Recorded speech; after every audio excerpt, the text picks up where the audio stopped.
E aí, galerinha do nono ano do curso de Geografia do ensino fundamental aí. Nosso assunto de hoje é sobre regiões polares. Meu nome é professor Silvio de Geografia, sou formado em Geografia. Vamos para a localização. Conjunto de terras e mares localizados nas latitudes mais altas. Ao norte nós temos o Círculo Polar Ártico, né? E Polo Norte. E ao sul nós temos o Círculo Polar Antártico e o Polo Sul. Aqui está o mapinha aqui da localização exata, aí, né? Onde nós temos aí o Oceano Glacial Ártico, né? Temos todas as terras aí nas proximidades aí do que a gente conhece como Polo Norte. Regiões polares, agora vamos para os polos geográficos, né? São dois pontos exatos nas extremidades da Terra. É o encontro de todos os meridianos terrestres e onde fica o eixo de rotação do nosso planeta Terra. Nós temos aí os polos magnéticos, né? Qual é a diferença, né? São pontos da superfície da Terra de maior força magnética. Influenciam o funcionamento das bússolas que sempre apontam para o norte magnético. O norte magnético está se movendo lentamente, apresentando um leve distanciamento do polo norte geográfico, tá? Então aqui o norte magnético ele sempre vai apontar para o sul geográfico, né? Ou seja, para o polo sul. Já o sul magnético ele vai apontar para o norte geográfico, ou seja, para o polo norte, tá? Tem toda essa diferenciação que a gente precisa saber e identificar. Região polar ártica é banhada pelo Oceano Glacial Ártico e coberta por bancos de gelo em grande parte do ano. Banha o litoral norte da América, Europa e Ásia. Agora vamos aos aspectos naturais da região polar ártica, né? Possui pouca intensidade de raios solares, baixas temperaturas durante praticamente o ano todo, uma temperatura média anual aí de menos 2 graus Celsius. Nós temos também as chamadas banquisas, que são blocos de gelo formados pelo congelamento das águas oceânicas. Temos os inlândices, que são espessas camadas de gelo continentais compactadas sobre a Terra. Exemplo, inlândices na Groenlândia. Icebergs são blocos de gelo que flutuam sobre as águas. O aquecimento global tem contribuído para o deslocamento e o derretimento dos icebergs pelo oceano. Permafrosts são porções terrestres do Ártico onde o solo fica permanentemente congelado. Tundra é uma formação vegetal que aparece durante o verão. Vegetação rasteira, né? Gramíneas, né? Que ficam ali fixas ali no verão. No inverno, o gelo queima a vegetação e apresenta uma fauna adaptada às baixas temperaturas. Exemplo, o alce, né? Que é uma espécie animal adaptada às baixíssimas temperaturas. Povos nativos do Ártico. Temos aí a presença dos Inuites, que são povos polares isolados, exemplo, o povo Sami. Encontram-se no norte da Noruega, Finlândia e Rússia.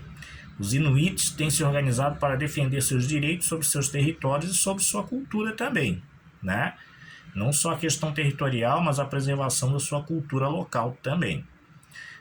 Nós temos esse videozinho aí também, nesse link, né, bastante interessante da National Geographic, né, como vivem os Inuites, que é bem interessante também. Quem puder acessar, vale a dica. Antártica ou Antártida, né? É a mesma coisa. Um imenso continente gelado. A palavra Antártica significa anti-ártico.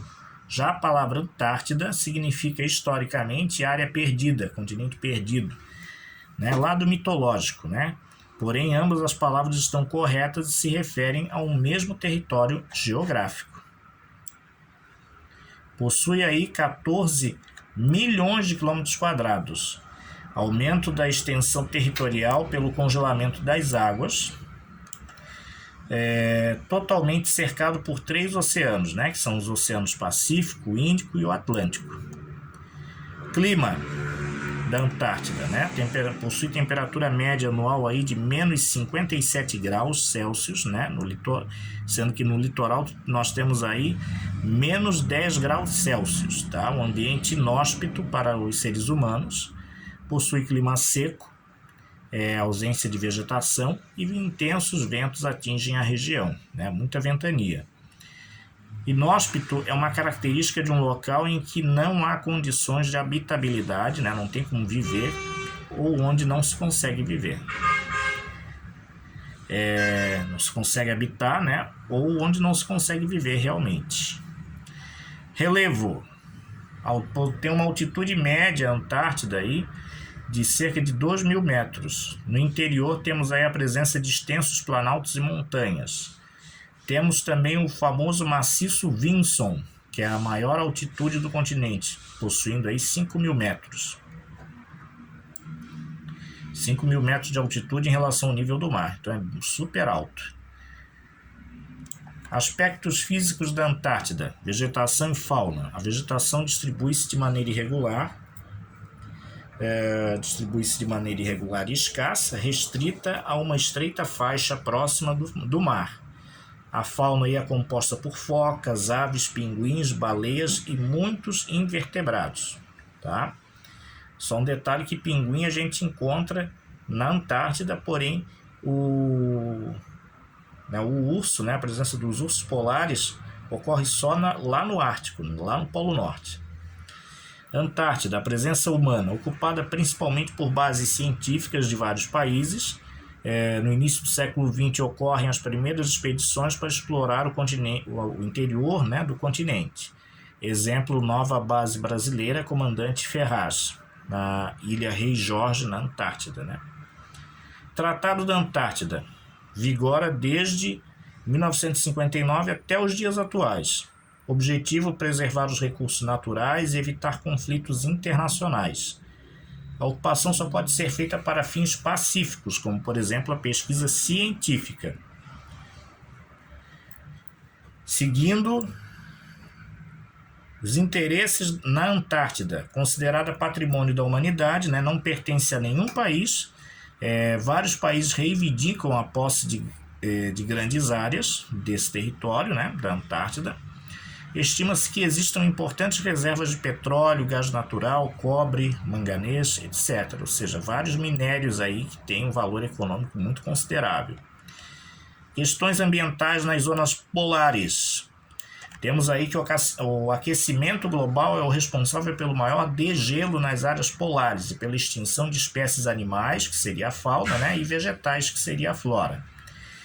O que isso ocasiona na elevação do nível dos mares e oceanos, inundando as áreas costeiras. Então, muitas áreas costeiras, áreas próximas ao litoral, aí, principalmente o litoral brasileiro, aí, por exemplo, né? As praias estão perdendo a sua faixa de areia justamente pela elevação do nível do mar, que é ocasionado pelo aquecimento global, onde muitas geleiras passam a ser derretidas, né, com calor intenso da Terra, né, a temperatura da Terra está aumentando muito e está ocasionando o derretimento das geleiras. E com isso, muitas ilhas também tendem a perder sua extensão de terra, né, tendem a sumir do mapa com o tempo se essa situação não for revertida, né? Então, é um caso realmente um problema mundial.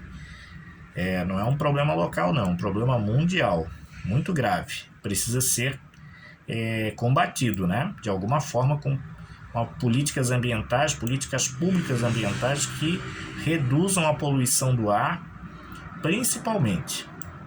Temos aí também esse mapinha agora para finalizar, que mostra a localização da nossa Antártida, né, que é um território também super importante. Então, galera, por hoje era isso. É um assunto super sucinto, super curto, porém muito atual, né? A questão da poluição do ar, né? A poluição em geral, né? Poluição atmosférica em geral é um assunto muito importante. A questão do aquecimento global precisa ser debatido com todas as pessoas que formam a nossa sociedade no mundo todo. É um problema de todos, não é só um problema de países ricos, é um problema também de países pobres também. E precisa ser debatido e colocado realmente com toda a transparência possível entre todos. Todos nós somos partes integrantes de um mesmo planeta. Não se esqueça de deixar aquele seu like, comente, compartilhe, se inscreva no nosso canal para receber mais vídeos como esse. Galera, muito obrigado mesmo pela sua paciência e um forte abraço e tudo de bom para todos vocês. Sucesso aí. Fui, galera!